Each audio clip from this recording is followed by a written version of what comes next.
Hello guys, welcome back to Lines of Battle, and today is Lines of Battle Friday, which makes it an excellent opportunity to look into the insane results of the last tournament. Today we stand to witness a professional rivalry between two amazing players called Skaventats and Nocchi. Both players stand in the finals as they are both competing for the number 1 place in this tournament. However, this is not the first time they met. Just a couple of rounds ago, they actually faced off in an intense battle using the mobile build. Now how this tournament works is that every round both players were randomly assigned the same army composition. And so in this turn they got a very light diverse build. Well, it was light compared to the last big update, actually the second last big update. But anyways, we see Nocchi playing as blue and just sitting up on this hill waiting for Skaventats to do the heavy lifting. But they do not plan to stay idle for forever, as they are preparing a future northern flank that could strike and overrun Red's artillery base. Now Skaventats isn't idle either. He is planning to utilize on Blue's absence to the south by moving down with one of their artilleries and setting up a threatening cavalry flank. As we continue watching the battle, we can see the pieces get into their position. And through a long artillery exchange, eventually Nocchi reaches the hill on the north. However, Skaventats is now withdrawing with their forces. They must have realized that it was no good for them to take a fight right over there. Instead, they let Nocchi overcommit on a part of the battlefield that could become completely inactive. Now in this situation, Skaventats could have a tactical advantage if they are able to engage the rest of Blue's armies while this massive force is away from the battle site. But to do that they need to be aggressive and they need to move quick, and quick decisive maneuvers leave a lot of room for mistakes. But although so far there is nothing wrong, but then their cavalry decides to go in without waiting for the infantry reinforcements. Furthermore, there is no reinforcements coming from the north. It seems as if Skaventats was still considering fighting 2 battles. And now, after all, Blue did have quite a cavalry presence up north that may have made Skaventats anxious about withdrawing from their position, as it could have opened up their troops to harassment from enemy cavalry, and if they were to stop and fight with them, that would give a chance for the rest of the army to join the battle as well. I don't really agree with this reasoning. I think that going in at this time would have been better than going in later. Regardless, eventually Skaventats will realize that he could move in as soon as their cavalry corps has been very badly weakened. Not to mention how their horse artillery was now very far away from friendly units. But so regardless, Skaventats is going to eventually go in, but only once they see Nocchi committing more to the fight. And at this point, I feel like that we can already see how the battle is very strongly leaning in favor of Nocchi over here. And yet, Skaventats is going to try to recover from this by moving all in, hoping that it may not be too late. In the meanwhile, we see a very entertaining mouse and cat chase between these 2 units. And somehow that horse artillery seems to be making its way out. So at least Skaventats has managed to minimize losses in artillery manners for now. However, their previous early cavalry charge, when I just went in for the artillery, that was very premature, and in fact now the second wave of infantry attack has also been repelled.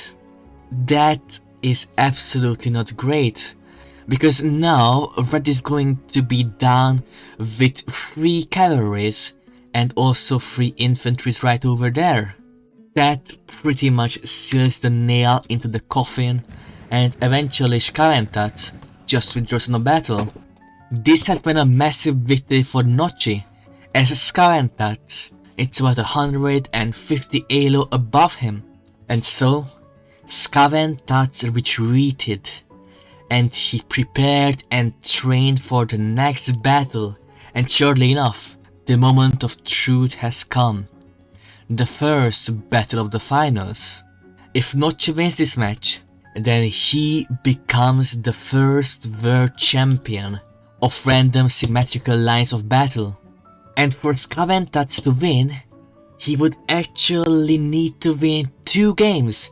Not just one but also 2 games, because Nocchi is still yet to lose his first game in this tournament. All eyes on this battle as the 2 armies finally engage. Now once again we have Scaventat playing as the red and Nocchi is playing as the blue, and something very interesting in the deployment phase is how Nocchi actually goes for a very overcommitted right flank. I'm not sure why this has happened.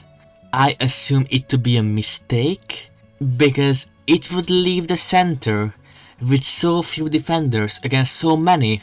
The enemy could just assault the cannons on the long term, and once you down on cannons and there is still a bunch of fighting to be done, then you are in a pretty bad place. But nevertheless, was it mistake or intentional, Nocchi eventually stops and forms a line. However, things are still far from great, as Nocchi still has a pretty much non-existent left flank.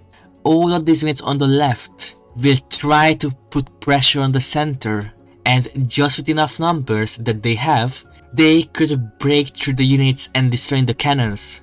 Now at the same time, Nocchi has built an advantage on the right.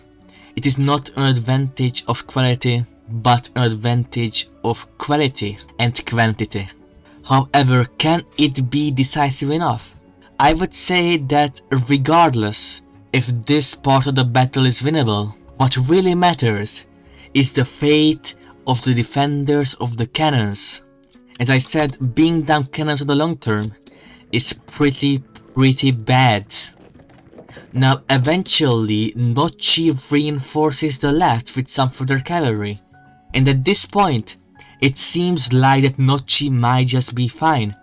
After all, he managed to pair the enemy cavalry to one of his own. Now he could keep the enemy cavalry in check.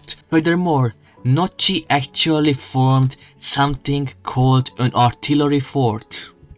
Whenever they just move in with their garrisons to form a defensive line through which no enemy could break through, and yet they can still fire through with their cannons. At the same time, Scaventat leads his cannons very far away from the battle site.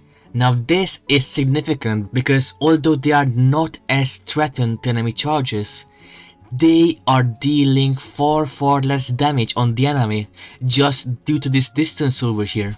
So after all, even though that Nocchi has decommitted so many troops from the decisive part of this battle, he might just be able to get away with it. And surely enough, as we watch the battle, we are met with something surprising. Now, despite having played exceptionally well in the last couple of turns, Nocchi actually made a miscalculation. This miscalculation was in a very decisive part of the battle site. While previously he kept the enemy cavalry in check, now he actually avoided contact with the enemy cavalry as he charged forth, and this not only put his cavalry further away from his friendly units, but it also led the enemy to get way too closer to the cannons. And as we play the battle, the fight gets more and more narrow. Now the artillery fort has been eating on the enemy organization a lot, but the missed cavalry charge still has long-lasting consequences. Some of Blue's units are now routing, And even though that blue is now winning in the north, it is still in question whether he could abuse the advantage he gains over here. Now if he could do two things after he won this battle over here. He could first of all move north and disable a cannon, maybe even two cannons, why not? Or he could also just turn south, trying to save the last of his southern army. As the battle drags on, unfortunately Nocchi loses one of his cannons, and his second cannon is at his last foot. However, at the same time, Scaventat is now receiving extreme casualties. Their last defenders of the north are now being pushed out, while some of their southern attack force is also crumbling. At the moment, Scaventat has a little lead because they have disabled one cannon, but the game is still very much on. Now, there is a decisive moment in the far south, wherever this cavalry right over here chases the rest of the map. That will give a long-term edge to Scaventat in the means of cavalry, and cavalry should never be underestimated. However, at the same time, blue is now really close to crushing that enemy cannon over there. However, Nocchi made a surprising move. They actually decommitted from the destruction of the cannon in favor of harassing this infantry over here. And at the south, we see these cavalry units fleeing the battleground. There is no more recoverment for Nocchi in terms of cavalry. If he was to win, he needs to win now, and he needs to win quick. So he still chases after the artilleries until he stops. Now he have realized how the artillery was just a tiny hair fast enough to be able to retreat indefinitely until they can regroup with some reinforcements. So instead, Nocchi goes for the north, hoping to disable this lonely artillery on the hill. He absolutely has to succeed if he wants to have any hopes of winning. But can he really pull it off? The battle further goes on, and he's being pushed out of this hill area now as well. And as he tries to close in on the cannon, his infantry is beaten off. His second one goes down as well, and at this point there is nothing else to do but to resign. Scaventat has recovered from the second chance bracket, and now they stand on 1-1. And so they move on to the finals to decide who gets to become the first world champion of random symmetrical lines of battle. And they meet on a city map. Just like in the previous two matches, Scaventat is playing with the red units, and Nocchi is playing with the blue units on the hill over here. Having a hill right by the town is an absolutely amazing thing to have in a map like this. So naturally, Nocchi might have a very fair chance of winning here. But in Old Town's map, the decisive force of the battle takes place in the town itself. So we need to wait and see how the battle in the town unfolds. Now, one thing very important about this deployment is a tiny macro decision. Have Nocchi deployed their guard over here on the front, while Scaventat put them on the reserves. Nocchi's tactic over here is more short-sighted. It's not a bad thing to do, but it assumes a quick victory, as putting units in the first row will put them up against enemy fire. Now, once the time would come to close-hand combat, in which the guards very much excel in, they would be already low in organization. Meanwhile, Scaventat has these very strong guards who are very fresh for a fight. And so moving on, we can see how Scaventat even controls more and more plays outside the town itself. Although at the same time, Nocchi also tries to respond to it with his own moves. He moves closer with his artillery and he threatens an enflankment with the horse riders, the hussars. It also has to be noted how Shkaventats redirects free troops, yet alone free infantry troops, that could be used in the town or as garrisons. Instead, he garrisons with cavalry and is outnumbered in the town itself. However, to be fair, there are not many contact points in the town right now, so it might just be plausible to pull this off, and so both sides get closer into the enemy, and at this point Nocchi decides to go in and control the conditions of battle. They have very vigorously moved in with this light infantry, hoping to deal some enfilade damage on the enemy over time. However, what Nocchi haven't accounted for is that this position far away from the other units makes them an excellent target to the enemy reserves, and so they go in. They even bring the artillery garrisons to further harass that retreating unit of infantry. And once it falls, the cannon over here will also be exposed. The cavalry could also be exposed. This could give Shkaventat a wanted overrun that he could use to win the game. And also at the same time, Shkaventat has ungarrisoned cannons, but he can do it because now there is a stalemate at the center and he controls both the left and the right flanks. There is nothing that blue could do to threaten these artilleries over there. And so the battle continues with Nocchi trying another very bold attack against some of Shkaventat's units, and yet their artillery is overrun. And this immediately seals in a long-term possibility of lead for Shkaventats. And yet the battle has not yet been won, but now they have to face a numerically stronger attack on the south led by Shkaventats. And while Nocchi does have some more units in the town itself, he cannot really use those units. They are all just busy facing off the enemy forces, even though that he could reasonably afford to send 2 or even like 3 more units over at the defense of the south. But so regardless, Shkaventat decommissions before making a premature strike.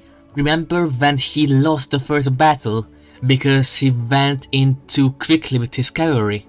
Now he's being more mindful, in fact much more mindful. He has a slight lead, he does not want to lose that. And so he is regrouping with the rest of his friends, and together they are moving on to create a threat on the south. Now if Nocchi were to threaten that position, they would have to abandon some garrisons on the cannons, which could open up a possible assault coming from this cavalry or from this infantry. In the meanwhile, to be fair, Nocchi has seemingly regained control over the situation over here. However, now they are using 2 cavalry units to chase down a single hussar.